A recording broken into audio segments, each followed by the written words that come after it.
అందరం గ్రూపుగా ఉన్నప్పుడు, సామూహికంగా ఉన్నప్పుడు హారతిచ్చే సమయంలో ప్రత్యేకంగా భగవంతుడికి హారతిచ్చే సమయంలో గంట కొడతారు.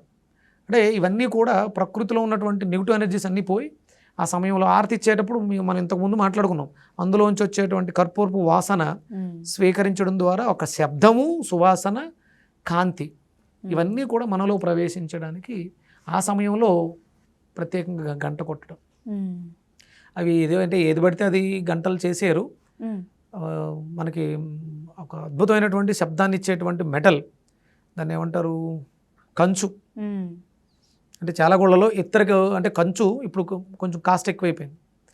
పూర్వం ఇంకా ఎక్కువ, అంటే అక్కడ వాడేవన్నీ కంచే ఉండేవి. దేవాలయాల్లో దైవ కార్యాలకు ఉపయోగించేవన్నీ కూడా కంచువే ఉంటాయి. నివేదన చేసే పాత్రలతో సహా పంచపాత్ర కూడా కంచుదే ఉండేది.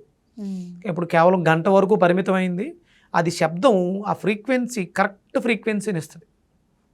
అందుకని కంచు పెట్టేవారు. ఇప్పుడు మన ఇళ్లలో కూడా చిన్న చిన్న స్టీల్ గంటలు, ఇత్తడి గంటలు కూడా వచ్చేసినవి. ఇవి కొంతవరకు శబ్దం వస్తాయి. ప్రమాణాలు తీసుకుంటే గంట అంటే మాత్రం కంచుతో తయారు చేసినటువంటి గంటతో మీరు శబ్దాన్ని పుట్టించి దాని కింద మీరు ఉండగలిగితే, దానికి దగ్గరలో మీరు ఉండగలిగితే, మీ చుట్టూ ఉన్నటువంటి, మీ ఆరాలో ఉన్నటువంటి నెగిటివ్ ఎనర్జీస్, వైబ్స్ పోయి మీరు ఆరోగ్యవంతులు అవుతారు వినడం ద్వారా.